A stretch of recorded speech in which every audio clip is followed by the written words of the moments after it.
गुरुर्ब्रह्मा गुरुर्विष्णु गुरुर्देवो महेश्वरः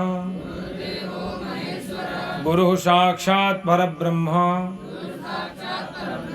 तस्मै श्री गुरुवे नमः।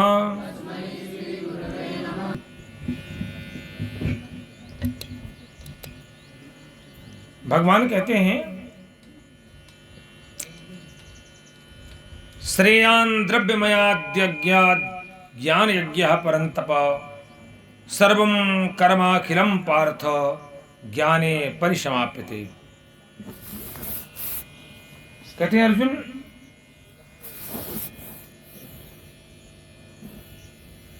यज्ञ कई प्रकार के होते हैं, जैसे द्रव्य यज्ञ, तपो यज्ञ, योग यज्ञ, स्वाध्याय यज्ञ, ज्ञान यज्ञ, ये इस तरह के यज्ञ बताए गए हैं गीता में ही। तो भगवान कहते हैं कि द्रव्य में यज्ञ की अपेक्षा ज्ञान यज्ञ बहुत श्रेष्ठ होता है। कौन सा यज्ञ श्रेष्ठ होता है?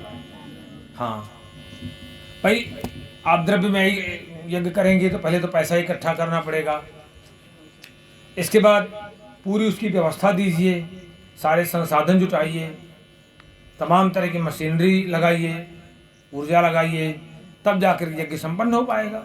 लेकिन जो ज्ञान यज्ञ है उसमें तो कुछ करना ही नहीं है।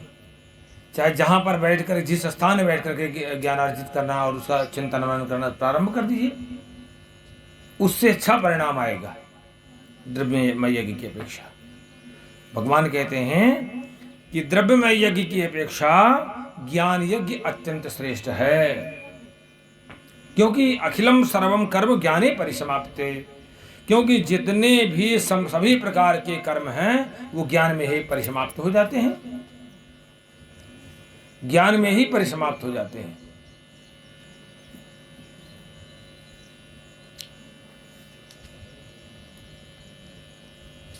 ज्ञान का मतलब क्या है? तत्व ज्ञान, वास्तविक ज्ञान, अध्यात्म ज्ञान, भगवत प्राप्ति का ज्ञान। ऐसा ज्ञान जो हमें मोक्ष प्रदान कर सके। ऋते ज्ञानान्न मुक्ति। कौन सा ज्ञान? जो हमें बंधन से मुक्त कर सके। हम 24 घंटा तो बंधन में बंधे हैं। आप विचार करिए ना कि हम एक क्षण बंधन मुक्त नहीं रहते। ये श्रृंखला मन में आई और दूसरा बंधन तैयार। एक विचार आया, उससे अभी निवृत्त नहीं हुए, अभी हम उससे निपटे नहीं हैं। एक संसार की रचना हम अभी कर रहे हैं, मन में अभी हम एक संसार की रचना कर रहे हैं और उस संसार से मुक्त हुए नहीं, छुटकारा पाए नहीं, और दूसरा संसार उपस्थित हो गया। क्यों मार साहब? सही है ना? देखिएगा, एक संसार किसे ही मुक्त हुए नहीं दिमाग में, मन में, और दूसरा संसार उपस्थित हो गया। एक बंधन से अभी मुक्त हुए नहीं, वो चल रहा है, और दूसरा बंधन उपस्थित हो गया। पागल की पहचान क्या होती है? आपने पागल को देखा है ना? पागल देखिएगा, पागल आराम से बैठा भोजन कर रहा होगा और एक व्यक्ति उसको रोटी लेके आएगा। उसके दिमाग में आता है कि रोटी नहीं ले आया है, क्योंकि मन उसका ठीक नहीं है, मन एकाग्र नहीं, मन निर्मल नहीं है, पवित्र नहीं है। चिंतन विचार मुह्यम से, चिंतन और मनन तो मन से होता है, अवबोधन तो मन से होता है। तो अब उसके दिमाग में आया, मन में आया कि ये व्यक्ति हमारे लिए कुल्हाड़ी लेकर के आया है, क्योंकि मन की एकाग्रता तो हो नहीं है, मन में सही अवबोधन तो हो नहीं रहा, मन से सही ज्ञान तो हो नहीं रहा उसको। वो अपना बैठा है आराम से, आप उसको रोटी लेने गए, लेकिन उसके मन में आया कि नहीं, ये मुझे रोटी नहीं लेके आया, ये मुझे कुल्हाड़ी लेके मारने आया है। उसको रोटी और कुल्हाड़ी दिखाई पड़ रही है, तो जो थाली में या जो सामान रखा है वही फेंक के मार देगा, आपको मार देगा। देखना कभी पागल को, वो पागल क्यों मार देता है? उसको पता नहीं रहता कि मेरे लिए रोटी भोजन के लिए लाया है, वो मार देगा। इसी का नाम पागल है। तो वो थोड़ा ज्यादा पागल है, हम तुम लोग कम पागल हैं, हम तुम लोग कम पागल हैं। एक संसार की रचना भी खत्म नहीं हुई और दूसरा संसार उपस्थित, यही हमारी बीमारी है। यहीं से बीमारी की श्रृंखला शुरू हो जाती है। जितना हम सुचित्त रहेंगे, जितना हम मन से निर्मल रहेंगे, उतनी ही हमारी व्याधि समाप्त रहेगी। आचार्य चरक लिखते हैं, बहुत अच्छी बात लिखते हैं वो लिखते हैं कि प्रज्ञापराध सभी रोगों की जड़ है, माने बुद्धि के द्वारा किया गया अपराध, और प्रज्ञापराध से ही हमारा पतन होता है। क्या होता है? पतन। कैसे पतन कहते हैं? प्रज्ञापराध कहते हैं एक तो हमारा प्रज्ञापराध में हमारा विवेक समाप्त हो जाता है, तो हम अति साहस जन्य कार्य करने लगते हैं, जो हम थक गए हैं काम करके, लेकिन इसके बाद भी विश्राम नहीं करना चाहते हैं, और भी तमाम चीजों में, उत्साह में, इंद्रियों की लालसा में, सुख की लालसा में, केवल सुख की लालसा में, कामनाओं में। अभी हम सुख के लिए हमने एक काम किया, हमने इंद्रियों को सुख देने के लिए, संतुष्ट करने के लिए काम किया, और वो अभी उसकी शांति हुई नहीं, हम फिर अपनी तैयारी बनाने लगे। आज की नहीं तो कल की तैयारी बनाने लगे, कल की नहीं तो 10 दिन बाद की तैयारी पहले से हमारी हो गई। यद्यपि उस सुख, जैसे आप थोड़ी से आप मद्यपाई को ले लीजिए, आप मद्यपान करने वाले को, अब उसने इंद्रियों को सुख देने के लिए मद्यपान किया, और वो अभी उतरा नहीं, ये उतरने लगा। जैसे जैसे उतरने लगेगा उससे पूछिएगा, कभी उसके हृदय में हाथ रख के पूछवाइएगा, वो कहेगा कि मेरी जैसे जैसे दारू उतरती है ना, इसके बाद मैं उसी दिन प्लान करने लगता हूँ। पहले तो ग्लानि होती है, और जहाँ ग्लानि का चैप्टर समाप्त हुआ वो तुरंत करें, बस अब मैं फिर लूँगा, फिर वो टालता है, 8 दिन बाद लूँगा, फिर वो कर लेता है मैं 6 दिन बाद लूँगा, फिर 5 दिन बाद लूँगा, फिर 4 दिन बाद लूँगा, वो आ जाता है तुरंत में। सारा खेल मन का है, सारा खेल मन का है। तो वो क्या है? अति साहस जन्य कार्य करने लगते हैं, जो कार्य हमारे प्रतिकूल है, हमको नुकसान पहुंचाएगा, आत्मिक रूप से हमारा पतन करेगा, ऐन्द्रिक रूप से पतन करेगा, मानसिक रूप से पतन करेगा, शारीरिक रूप से पतन करेगा, वो हम करने लगते हैं। यही तो पागलपन है।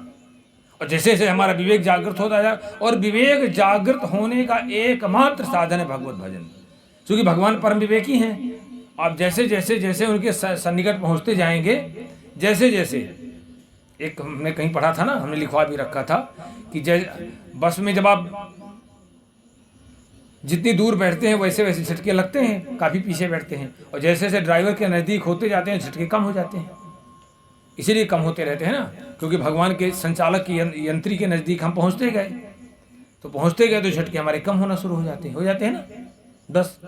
वही व्यक्ति करना नहीं चाहता, समय व्यर्थ में नष्ट कर देगा, बिल्कुल समय व्यर्थ में नष्ट कर देगा, व्यर्थ में समय नष्ट कर देगा, पूरा 24 घंटा बिता देगा, लेकिन उधर नहीं जाना चाहेगा जिससे सब कुछ मिल सकता है।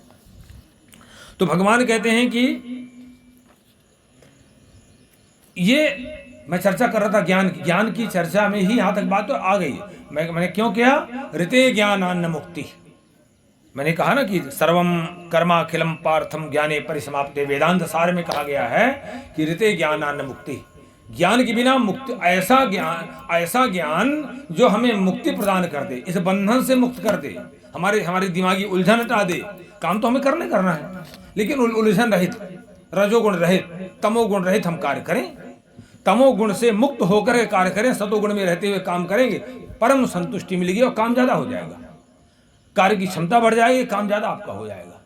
लेकिन फिर मैं घूम के वहीं आऊंगा, जब हम सतोगुण का ध्यान करेंगे, सतोगुण का आश्रय ग्रहण कर लेंगे, सतोगुण का जो उत्पन्न करने वाला है, जो गुणातीत है, उस परमात्मा का आश्रय ले लेंगे, तब फिर हमारी सब व्यवस्था ठीक होने लगती है। तो भगवान कहते हैं कि ये तत्व ज्ञान मिलेगा कहाँ से? ऐसे नहीं मिलने वाला है। नहीं, तद विद्धि प्रदीप। भगवान कहते हैं मैं अर्जुन तुमको अभी बड़ा तो मैंने समझा दिया, ये ज्ञान कैसे आपको मिलेगा? तद विद्धि प्रणिपातेन परिप्रश्नेन सेवया उपदेक्षन्ति ते ज्ञानम ज्ञानिनस् तत्वदर्शिनः। भगवान कहते हैं ये तत्व ज्ञान को प्राप्त करने के लिए तुम ज्ञानियों के पास जाओ, तुम उनको प्रणाम करो, दंडवत प्रणाम करो, आप उनको सेवा से प्रसन्न करो, निश्चल सेवा से, निष्कपट सेवा से उनको प्रसन्न करो। फिर इसके बाद अपने को पूरी, भले ही आप कितना ज्ञानी हो, लेकिन अपने को खाली करके परिप्रश्नेन, प्रश्न आप करिए, परीक्षा लेने के लिए नहीं, आप पहले अपने को खाली कर लीजिए, फिर आप प्रश्न करिए। तो कुछ लोग ऐसा प्रश्न करने लगते हैं जो परीक्षा की दृष्टि से, तो भगवान की, गुरु की, ये जिसमें भगवत भाव हो, उनकी कभी परीक्षा नहीं की जाती है, इनकी प्रतीक्षा की जाती है, इनकी हमेशा प्रतीक्षा की जाती है, परीक्षा नहीं की जाती है। और जैसे ही आप परीक्षा, सती जी ने परीक्षा तो लिया था भगवान की, क्या दुर्दशा हुई, लिया था ना।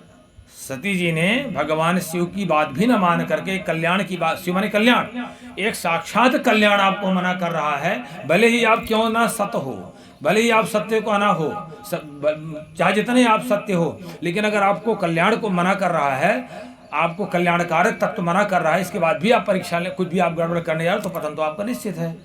तो इसीलिए कहते हैं कि भगवान और गुरु, या जिसमें भगवान का भाव है, जिसके प्रति गाय कुछ किसी, तो कहते हैं उनकी परीक्षा मत लीजिए, प्रतीक्षा करिए आप, उनकी बात को सुन करके जो उन्होंने कह दिया उसकी बात की प्रतीक्षा में लगे रहिए, बहुत अच्छे परिणाम आ जाएंगे। तो कहते हैं तत्वदर्शिना, भगवान कहते हैं कि देखो, फिर आप प्रश्न करिए, पहले क्या करना है, तद विद्य प्रणिपातेन, पहले अच्छे ढंग से उनको प्रणाम करिए, मनवाणी कर्म से, सेवया, निश्चल होकर उनकी सेवा करिए, फिर सरलता पूर्वक प्रश्न करिए आप, निश्चल भाव से, अपने को खाली करके। तो तत्वदर्शिना ज्ञानिना ज्ञानम उपदेक्षन्ति, तो जो तत्वज्ञानी लोग हैं, तत्वदर्शी लोग हैं, वो ज्ञान, जो आनंद चख पाए हैं, वो आपको विज्ञान का उपदेश करेंगे।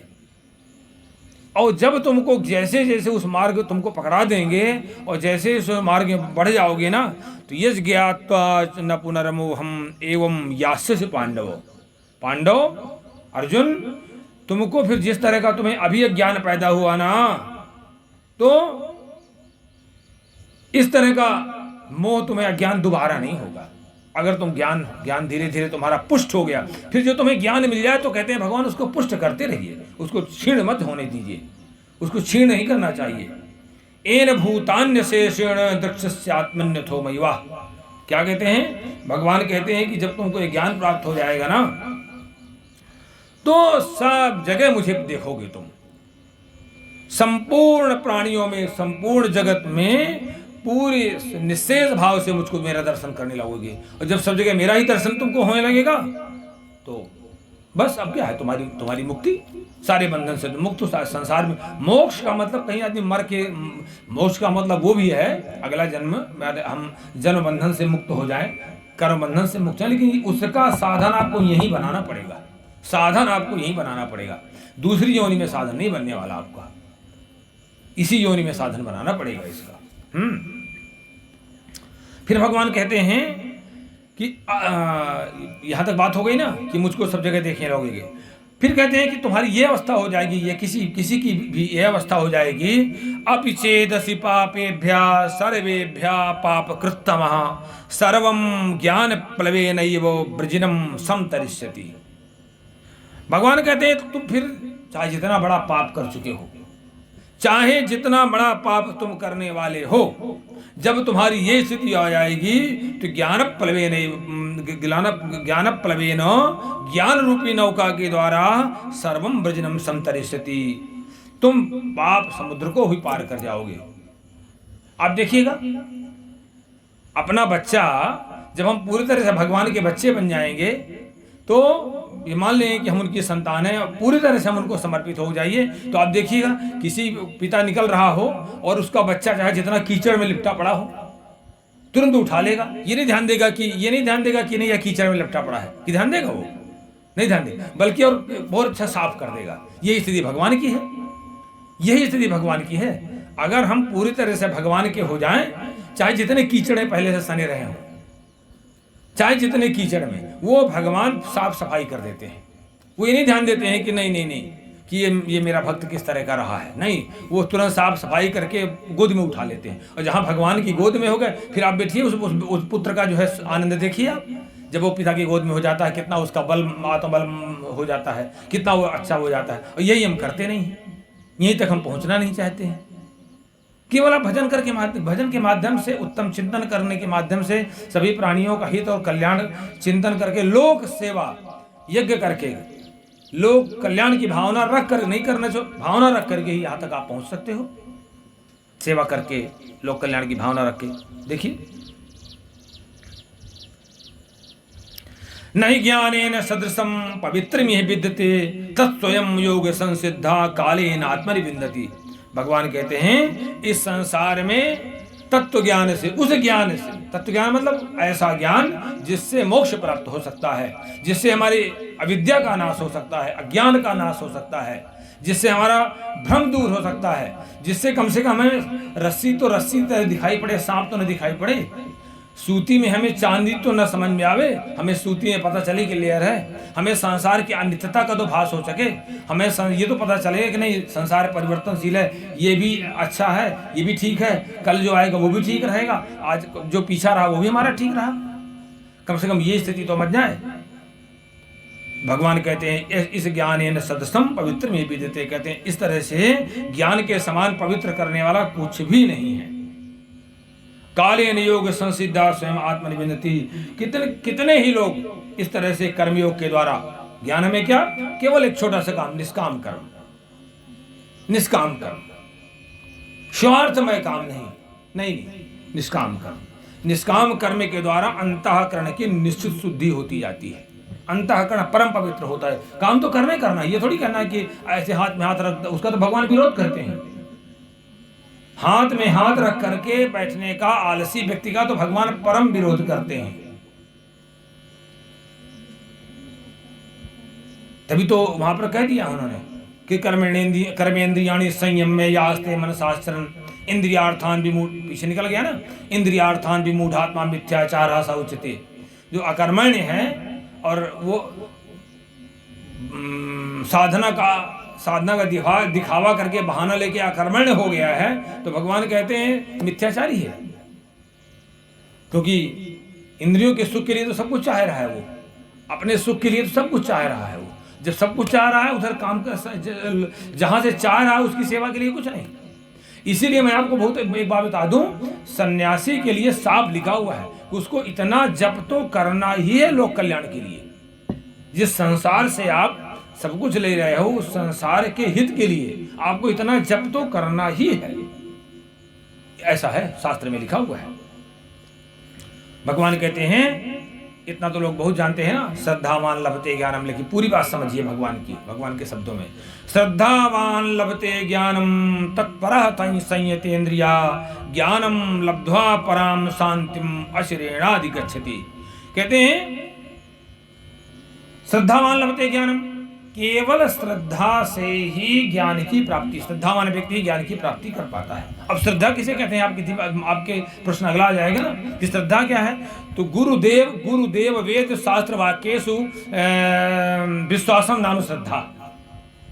गुरु, वेद, देवता, शास्त्र, इनमें जो लिखी बात है उसमें पूर्ण विश्वास करने का नाम ही श्रद्धा है। ठीक है ना।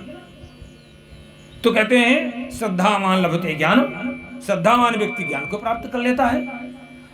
लेकिन एक उसमें शर्त भगवान ने लगा दिया है, एक तो तत्परता, तो श्रद्धा से काम नहीं चलेगा, आपको तत्पर होना पड़ेगा, आपको उसमें रत होना पड़ेगा, संलग्न होना पड़ेगा, उसमें आपको संलग्न होना पड़ेगा। तत्परः संयतेन्द्रियः, अपनी इंद्रियों को संयमित रखना पड़ेगा। हम कहाँ देख रहे हैं, क्या सुन रहे हैं, क्या खा रहे हैं, क्यों बैठे हैं, हमारी इंद्रियां भटक तो नहीं रही हैं, सब चीज में ध्यान रखना। इंद्रियां संयतेन्द्रियः, इंद्रियों को संयत रखना पड़ेगा। ज्ञानम लब्ध्वा पराम शांतिम, जब आपको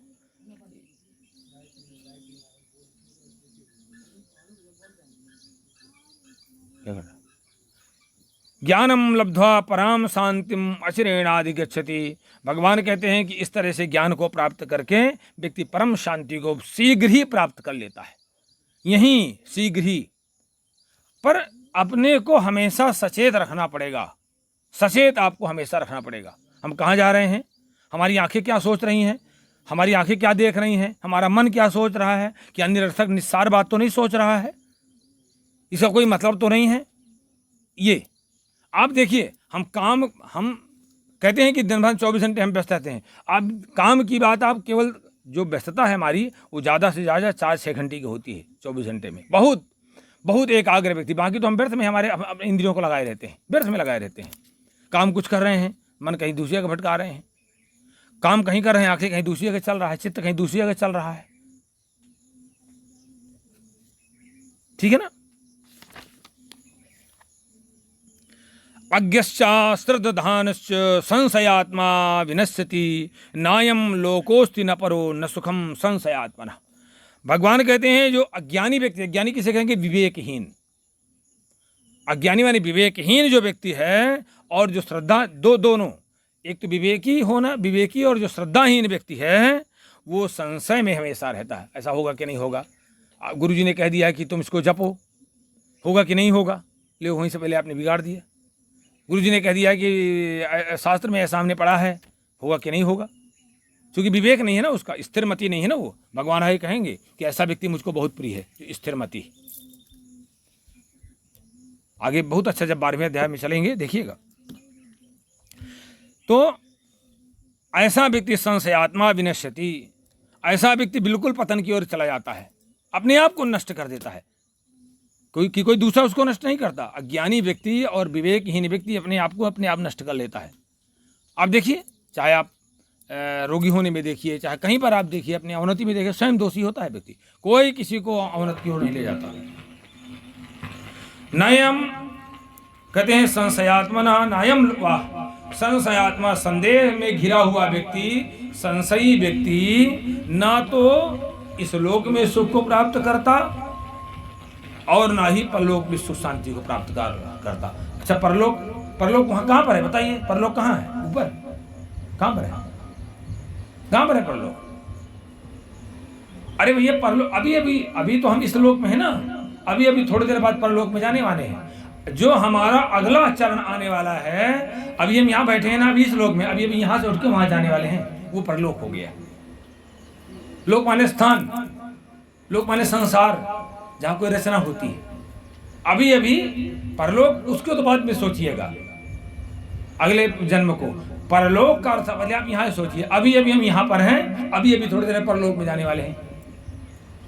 तो ना, जब हम यहाँ सुखी नहीं, अभी सुखी नहीं, तो अगले थोड़ी देर भी बेचैन होने वाले हैं। क्योंकि ये तो गुणात्मक वृद्धि होती है ना, मल्टीप्लाई होता जाता है। अभी आप दुखी हैं, आप इस दुख, आपको दुख को बनाए पर रहिए, अशांति बनाए रखिए। अभी थोड़ी देर में फिर मल्टीप्लाई होने वाला है आपका इस संस्कार, तुरंत गुणात्मक वृद्धि होने वाली है, अगला फिर ज्यादा दुख होने वाला है,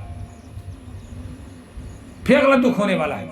आप बताऊं, दुख कुछ होता नहीं है। हम पहले दुख का चिंतन करते हैं, सुख का चिंतन कर, आहा, इससे हमको आनंद मिला था।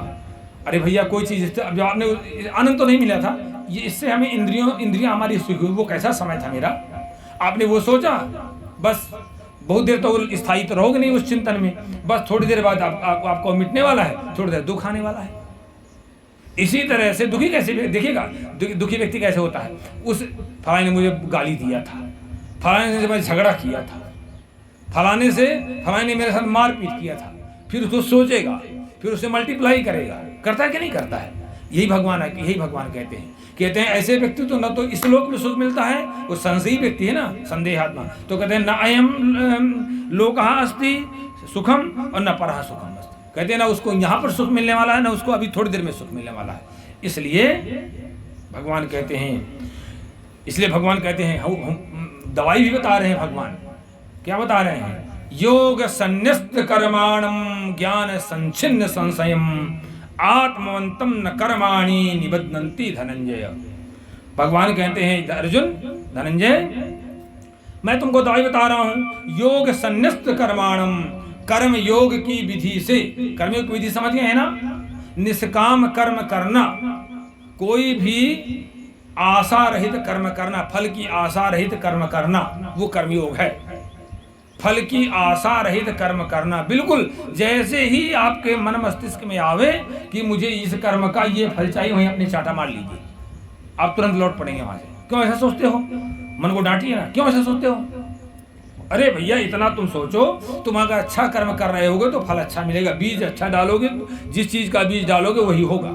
आम लगाओगे तो बबूल नहीं पैदा हो जाएगा। जब क्लियर है सिद्धांत, कॉन्सेप्ट क्लियर है, तो भैया क्यों विचार करते हो व्यर्थ में? बस भगवान कहते हैं योग संन्यस्त कर्माणम, योग के माध्यम से, कर्मयोग के माध्यम से अपने सारे कर्मों को भगवान को अर्पित करके, एक काम आदत मानना, आदत आपने अपनी आदत बिगाड़ी है जन्म जन्मांतरों से, आपे को अपनी आदत सुधार लेनी है। किसी दूसरे ने थोड़ी बिगाड़ी है, किसी दूसरे ने बिगाड़ी क्या आपके? आपने स्वयं बिगाड़ी है। कर्म फल का सोच करके, कर्म फल को सोच के, कर्म फल को सोच के, लिप्तता करके, आसक्ति करके आपने तो अपने को बिगाड़ा है। आप अपने को संभाल लीजिए विवेक के माध्यम से, ज्ञान के माध्यम से। तो कहते हैं दवाई भगवान बताते हैं कि कर्म योग के माध्यम से आप समस्त कर्मों को परमात्मा को सौंप दीजिए। फिर ज्ञान संचिन्न संशयम, विवेक के माध्यम से अपने सारे संदेह को निपटा दीजिए, सारे संदेह को समाप्त कर दीजिए। आत्मवंतम, आप आत्मवान बन जाइए, इंद्रियों को बस में करिए, मन को बस में करिए। बस ऐसे व्यक्ति को कर्मणि न निबध्नन्ति, ऐसा व्यक्ति कर्म के बंधन में फंसता ही नहीं है। गीता के एक श्लोक में पूरे जीवन का सार है। क्यों साहित्याचार्य है कि नहीं है? एक श्लोक में पूरे जीवन का सार नहीं, सब कुछ आना पढ़ना, इसी को फार्मूला बना लीजिए।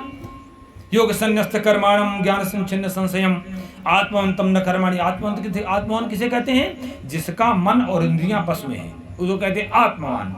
और जिसका इंद्रियां और बस में नहीं है और मन बस में नहीं है, उसको कहते हैं अनात्मवान, उसको कहते हैं पशु। शास्त्र में अनात्मवान व्यक्ति को और पशु को बराबर संज्ञा दी गई है, पशु।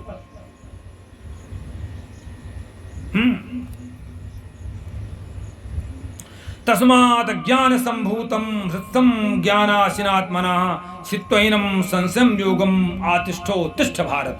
भगवान कहते हैं उठ के खड़े हो जाओ। कहां तुम पतन की ओर जा रहे हो अर्जुन? कहते हैं एक तो तुम तलवार उठाओ, उस तलवार है विवेक की, विवेक रूपी तलवार उठाओ।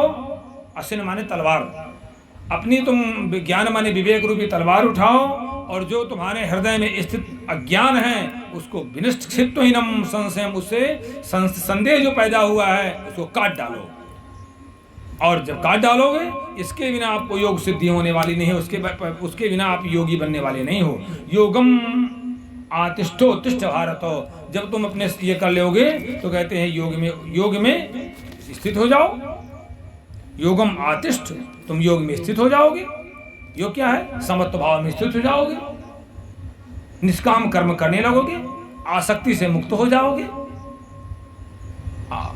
और फिर उसी समय आपके अंदर स्वार्थ, जैसे जैसे आपका विवेक बढ़ेगा ना, जैसे जैसे आपका विवेक बढ़ेगा, कर्मयोग बढ़ेगा, आप अनुभव करिएगा, वैसे वैसे आपके अंदर से स्वार्थ मिटने लगेगा, परमार्थ जागृत हो जाएगा। और भगवान परमार्थ में निवास करते हैं, भगवान की निकटता प्राप्त होने लगेगी, लालच खत्म हो जाएगी, और जितना आपके पास है उसी से संतुष्ट रहने लगोगे, वही बढ़ने लगेगा आपका।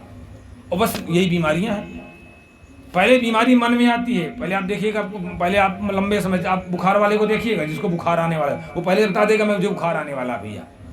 मन मेरा खराब होना शुरू हो गया, आलस आने लगा, अंगड़ाई आ रही हैं, उत्साह समाप्त हो गया। पहले मन में बीमारी आती है, बाद में शरीर। कोई भी व्याधि पहले मन में आती है, वहीं से खत्म करिए आप। इसीलिए रोग प्रतिरोधक सामर्थ्य ज्ञानी व्यक्ति की, आध्यात्मिक व्यक्ति की, साधक व्यक्ति की रोग प्रतिरोधक सामर्थ्य बढ़ता है, इम्यून सिस्टम मेंटेन होता है, इम्यूनिटी बढ़ती है। अब पंचम अध्याय में भगवान कहते हैं, नहीं अर्जुन पूछ लिया, महाराज संन्यासम कर्मणाम कृष्ण पुनर्योगम च संससी जिच्छ्रेया एतयोरेकम तन्मे ब्रूहि सुनिश्चितम। कहते हैं महाराज, आप कहीं बात कर्मों के संन्यास की बात करते हो, कहीं आप कर्मों के संन्यास की बात करते हो, तो कहीं आप कर्मयोग की प्रशंसा करते हो। आप कहीं कर्म संन्यास की बात करते हो तो कहीं कर्मयोग की बात करते हो। आप मुझे एक बात बताइए, मुझे किसमें स्थित होना है? सुनिश्चितम, आप मुझे अच्छी तरह से निश्चित अवस्था में पहुंचाइए। श्रेयम, कौन सा मार्ग मेरे लिए कल्याणकारक है वो मुझे ब्रूहि, वो मुझे बताइए। कहीं आप कर्म संन्यास की बात करते हो, कहीं आप कर्मयोग की बात करते हो। भगवान बताते हैं कि इतना मैं तुम्हें बता चुका, लेकिन अभी तक नहीं तुम समझ पाए हो। तो भगवान कहते हैं संन्यासा कर्म योगस्य निस्त्रेयस करावुभौ। भगवान कहते हैं कि भैया अर्जुन, कर्म संन्यास और कर्मयोग दोनों एक ही हैं, दोनों से कल्याण हो जाता है व्यक्ति का, कर्म संन्यास से भी और कर्मयोग से भी। दोनों परम कल्याण करने वाले हैं। तयोस्तु कर्म संन्यासात् कर्मयोगो विशिष्यते। उन दोनों में से कर्म संन्यास से सभी कर्मों को छोड़ देने की अपेक्षा कर्मयोग बहुत अच्छा है, वो सुगम भी है।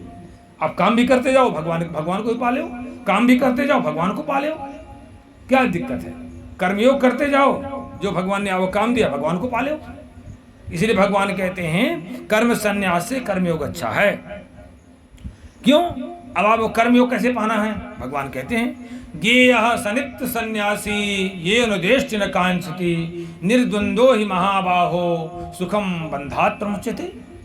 भगवान कहते हैं कि ऐसे व्यक्ति को स्थायी सन्यासी जानो। ज्ञेयः सनित्य सन्यासी यो न द्वेष्टि न कांक्षति, जो किसी से द्वेष नहीं करता है, किसी से किसी भी विपरीत परिस्थिति में कहीं पर भी द्वेष नहीं करता। ये मुझे बीमारी ना आना चाहिए, बीमारी मतलब बीमारी आ गई, ठीक है कोई बात नहीं है, ये भी निपट जाएगी, धैर्य बनाए रखता है, इससे धैर्य बढ़ता है। किसी भी विषम परिस्थिति, जिसको उसने विषम परिस्थिति की मान ली है, कल्पना कर ली है, उससे द्वेष नहीं करता है, नहीं परेशान हो जाएगा। समत्व भाव वहाँ भी बनाए रहता है, वहाँ भी समत्व भाव बनाए रहता है, धैर्य बनाए रखता है। और किसी अनुकूल परिस्थिति जिसको सुख मान चुका है, उसकी वो कामना नहीं करता है, इच्छा नहीं करता है। ऐसा व्यक्ति निर्द्वंद्व रहता है, ऐसा व्यक्ति ही निर्द्वंद्व रहता है, राग द्वेष से परे रहता है। तो कहते हैं सुखम बंधात् प्रमुच्यते, वो कर्म बंधन से, सांसारिक बंधन से, जो संसार की रचना कर डाली है उसने स्वयं दुख में संसार की रचना की है, सांसारिक बंधन से, कर्म बंधन से अपने आप मुक्त हो जाता है, मुक्ति रहता है।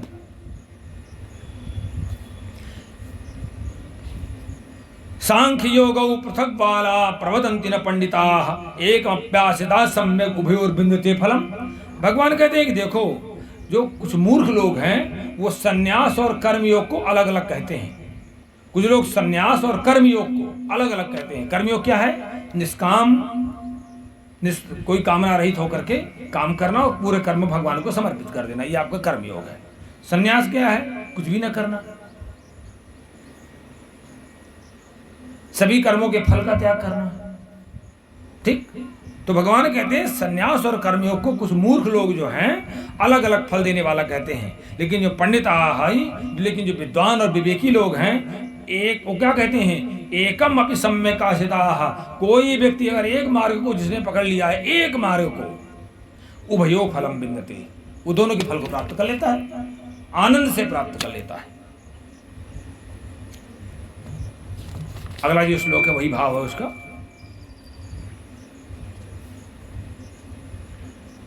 अगला आ जाइए योग युक्तो, श्लोक नंबर 7। योग युक्तो विशुद्धात्मा विजितात्मा जितेंद्रिया सर्वभूतात्म भूतात्मा कुर्वन्नपि न लिप्यते। भगवान कहते हैं ऐसा व्यक्ति कर्म बंधन में, कर्म करता हुआ ही व्यक्ति कर्म में लिप्त नहीं होता है। कौन? एक तो पहला क्या है? योग युक्त, जिसने अपने को भगवान से जोड़ रखा है। योग युक्त, जिसने अपने आप को जो समत्व भाव में स्थित कर रखा है, जिसने दुख के कारण को जिसे नष्ट कर रखा है,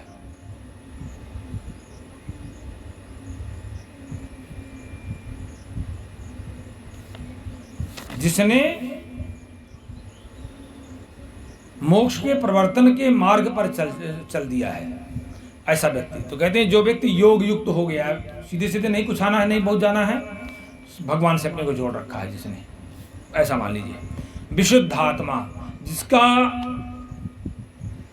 अंतःकरण पूर्ण पवित्र हो चुका है, अंतःकरण जो है पूरी तरह से पवित्र हो चुका है। अंतःकरण 4 हैं, मन बुद्धि चित्त अहंकार। मैंने अंतःकरण इसलिए कह दिया कि चारों आ जाएंगे इसमें एक साथ कह देने से, मन बुद्धि चित्त और अहंकार। जिसने अपने अंतःकरण को पूर्ण पवित्र कर लिया है, भगवान नाम जब से अंतःकरण बहुत जल्दी पवित्र होता है, बहुत अच्छा पवित्र होता है। और सर्वभूतात्म भूतात्मा, जिस व्यक्ति ने सभी प्राणियों में अपने आप को देखता है, सर्वभूतात्म भूतात्मा, जो सभी प्राणियों में अपने आप को देखता है, भगवान को देखता है, सभी प्राणियों में, चराचर जगत में, ऐसा व्यक्ति कुर्वन्नपि, कर्म करता हुआ भी न लिप्यते, लिप्त नहीं होता है। चित्त नहीं होता है, क्योंकि वो जानता सब भगवान के लिए कर रहा हूँ, यही भगवान है मेरा चित्त। फिर पहले धो चुका है ना अपने को, गंदगी नहीं रही, गंदगी व्यक्ति कर्म में लिप्त रहता है, वो अपने आप को धो चुका है। विशुद्ध आत्मा मन बुद्धि चित्त अहंकार को स्वस्थ कर चुका है। नैव किंचित करोमीति युक्तो मन्ये तत्वित् पश्यन् श्रवण स्पृशन् जिघ्रन् गच्छन् सुपसन् पश्यन् श्रवणन् स्पृशन् जिघ्रन् गच्छन् सुपसन् श्वसन् प्रल्पन् विसृजन् गृह्णन् विसन् निवसन्नपि इंद्रियाणि इंद्रियार्थेषु वर्तन्ति धारे। भगवान कहते हैं कि जो इस तत्व को जान जाता है सांख्य योगी, वो देखता हुआ सुनता, चूंकि मन उसको देखो, इसका बहुत अच्छा अर्थ मिलेगा। कहते हैं जो इस चीज को जान चुका है योगी, वो सुनता हुआ, छूता हुआ, सूंघता हुआ, मन इंद्रियों का उपयोग करता हुआ, श्वास लेता हुआ, बोलता हुआ, आंखों खोलकर देखता हुआ, मूंदता हुआ, वो एकदम ठीक रहता है। कैसे? अरे भाई, मन जब तक इंद्रियों से जुड़ती नहीं है तब तक वो किसी का उपभोग करता नहीं। हमने यहाँ देखना शुरू किया इधर की ओर, मन हमारा आपको पढ़ाने में लगा हुआ है, उपदेश में लगा हुआ है, व्याख्यान प्रवचनों में लगा हुआ है, तो दिखाई हमको कुछ नहीं दिखाई पड़ेगा कि दिखाई पड़ेगा। तो इसी तरह से कहते हैं कि दूसरे को तो लगेगा कि वो उधर देख रहा है, लेकिन देख नहीं रहा है वो। ऐसा योगी जिसने अपने मन को, अपने चित्त को शुद्ध कर लिया है, मन बुद्धि चित्त अहंकार को शुद्ध कर लिया है, योग युक्त हो गया है, परमात्मा में लगा लिया है, वो दूसरे के देखने, भले ही उसकी इंद्रियां की आंखें देख रही हैं उसकी, वो बोल रहा है, वो श्वास ले रहा है, वो चख रहा है, लेकिन सही में वो कुछ नहीं कर रहा है। वो ऐसा कुछ सांसारिक उपभोग नहीं कर रहा है, क्योंकि उसका मन वहां पर लगे नहीं है सारा। ठीक है ना?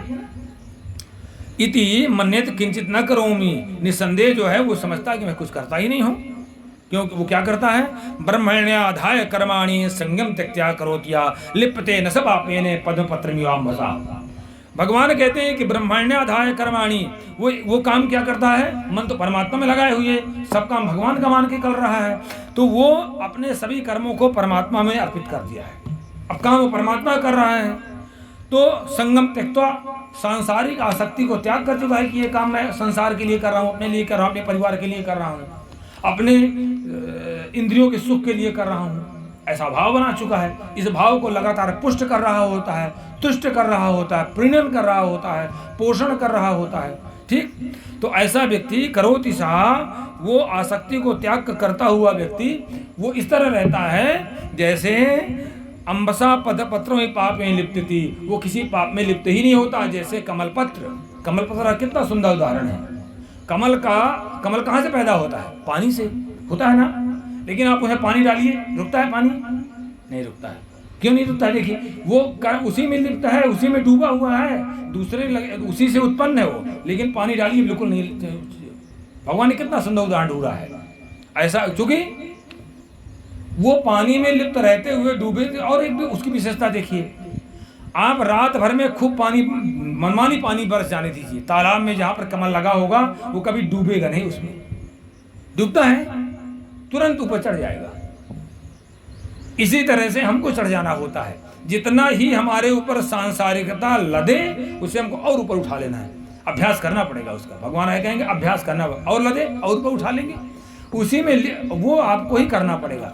कोई भी भगवान नहीं कर सकता है, कोई भी देवता नहीं कर सकता है, कोई कुछ नहीं कर सकता, कोई बाबा बैरागी नहीं कर सकता, कोई अब होने वाला नहीं कर सकता है, कोई धाम वाला नहीं कर सकता है, कुछ नहीं कर सकता। करना आपको पड़ेगा, ये पक्का मानिए। ये भगवान कहते हैं आपको मुक्त होना है, मार्गदर्शन आपको कहीं से मिल जाएगा।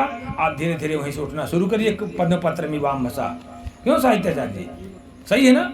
करना आपको पड़ेगा। कितना अच्छा उदाहरण दिया। उससे आप, ठीक है, कोई चिंता मत करिए, संसार में रहिए, बस इतना ध्यान रखिए कि हमें पद्म पत्र मिवाम बसा। जैसे कि कमल का पत्ता नहीं डूबता है, कमल ऊपर चढ़ जाता है, वो इसी तरह से सांसारिक आने दीजिए, हम ऊपर चढ़ जाएंगे, उसमें लिपटे नहीं होंगे। ले यही तो भगवान कृष्ण है। तभी तो भगवान, आप देखिए भागवत पढ़ करके साफ लिखा हुआ है कि 16,108 रानियां, 16,008 रानियां थी भगवान कृष्ण के। साफ लिखा, अगर मान लेते हैं, देखिए भगवान इतना अच्छा लिखा हुआ है। उन्होंने कहा है कि किसी भी रानी में सामर्थ्य नहीं थी, किसी भी पत्नी में सामर्थ्य रही कि भगवान के इंद्रियों को विचलित कर दे। उद्दाम अभाव पिशुनाम, बहुत अच्छा श्लोक आया है। किसी भी रानी में सामर्थ्य नहीं थी कि भगवान के इंद्रियों को विचलित कर दे, कोई कहीं नहीं।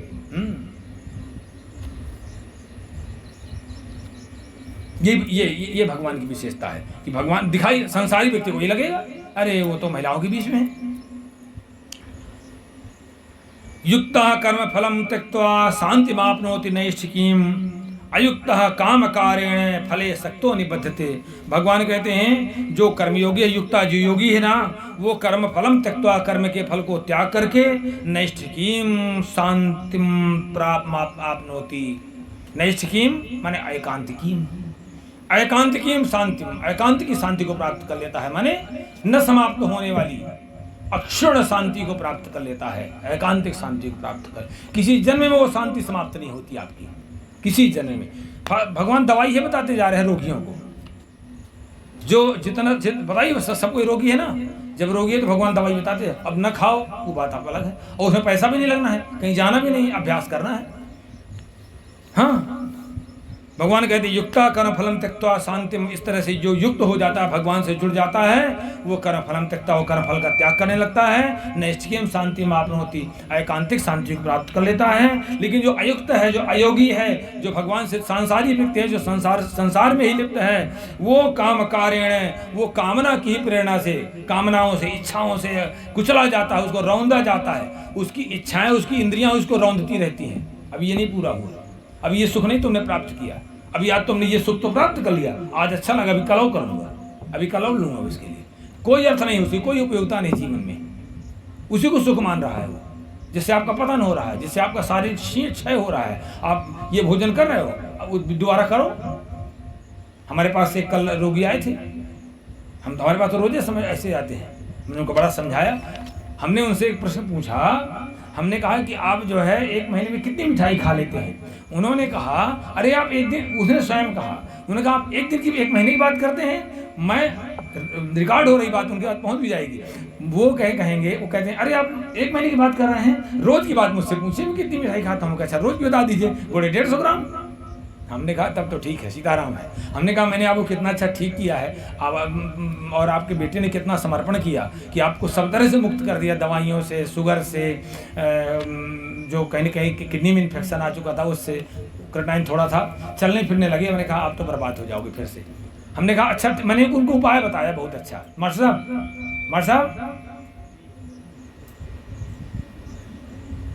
हमने उनको मिठाई खाने वालों को उपाय बताया।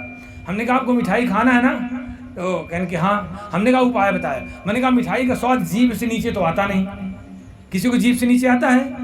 नहीं आता ना। हमने कहा खूब मिठाई खाइए, 1 किलो रोज खाइए। आप उसको जीभ में ऐसे ऐसे खूब लीजिए, मुंह में ऐसे ऐसे थूकिए, फिर ऐसे लीजिए, फिर थूकिए, इस तरह से 1 किलो मिठाई खा डालिए। भाई यहाँ से नीचे तो स्वाद आना नहीं किसी चीज़ का। अब स्वाद तो जीभ को चाहिए ना आपको, यहाँ तो नहीं चाहिए। गलती तो हम यही करते हैं। भाई चलो ठीक है, जीभ को आपको स्वाद देना, चलो दे लीजिए आप, अब नीचे क्यों उतार रहे हो उसको? भगवान शंकर जी ने राम नाम जप के यही तो किया। राम नाम जप के इतना सामर्थ्य अर्जित कर उनके थी कि इससे नीचे उतारेंगे नहीं वो विष को। ये मिठाई वह जहर है, भगवान शंकर की तरह करिए। भगवान शिव जी ने राम नाम जैसे लेकर के आए, सारे देवता लोग, संसार के लोग, महाराज ये हमको खाए डाला, कह लाओ, मुझको नहीं खाएगा। भगवान शंकर ने जो है बस राम नाम जप किया और शंख में भरा, ऐसे पी लिया, कह नीचे उतरवे नहीं करेंगे हम, ले जब नीचे। तो यही आप करिए, आप रख नहीं सकते हो लंबे समय तक, आप जरूर स्वाद लीजिए, लेकिन करिए क्या, उसको मुँह में रखिए, खाइए, खूब देर तक उस मुँह में थूक दीजिए, फिर खाइए। इस तरह किलो 2 किलो 5 किलो मिठाई लीजिए। वो मैं उनको समझाया। ये चिंतन की बात है, फार्मूले हैं, हमने सोचा है ना, ये किया नहीं कभी इस तरह की। हम मात्रावत खाते हैं, जब लेते हैं तो मात्रावत, बहुत मात्रा, कम मात्रा। एक तो पहले संकल्प बनाए हैं कि हमें जो है बाजार खाना नहीं, तो अपने आप रुक गया संकल्प। मन का जहाँ पर संकल्प आया, वहीं पर मैंने एक दिन बताया था ना कि संकल्प आया तो मन आ जाता है। संकल्प करना मन का काम है। अब हमारे मन ने संकल्प कर लिया कि हमें बाहर की बनी हुई मिठाई खानी नहीं है। कोई हमको बड़ी श्रद्धा से घर के लाएगा तो खा लेंगे, तो जब घर के लाएगा तो वहीं से हमारा रुक गया। अब घर का लाएगा तो टुकड़ा खा लेंगे, बस हो गया। ऐसा है। और जो आदमी जहाँ का पाता है, जो पाता है, जिसका पाता है, जिससे पाता है, बस डालना है टंकी में, डालना है टंकी में, डालो, भोगोगे तुम ही, कोई दूसरा नहीं भोगेगा। फिर नहीं कोई साथ वाथ देगा। मैंने उनको समझाया, मैंने कहा देखिए आपके पास पैसा बहुत है, बहुत पैसा है, निश्चित पैसा है, लेकिन पैसा जो है आपको अस्पताल ले जाएगा, लेकिन कष्ट आपको भोगना पड़ेगा।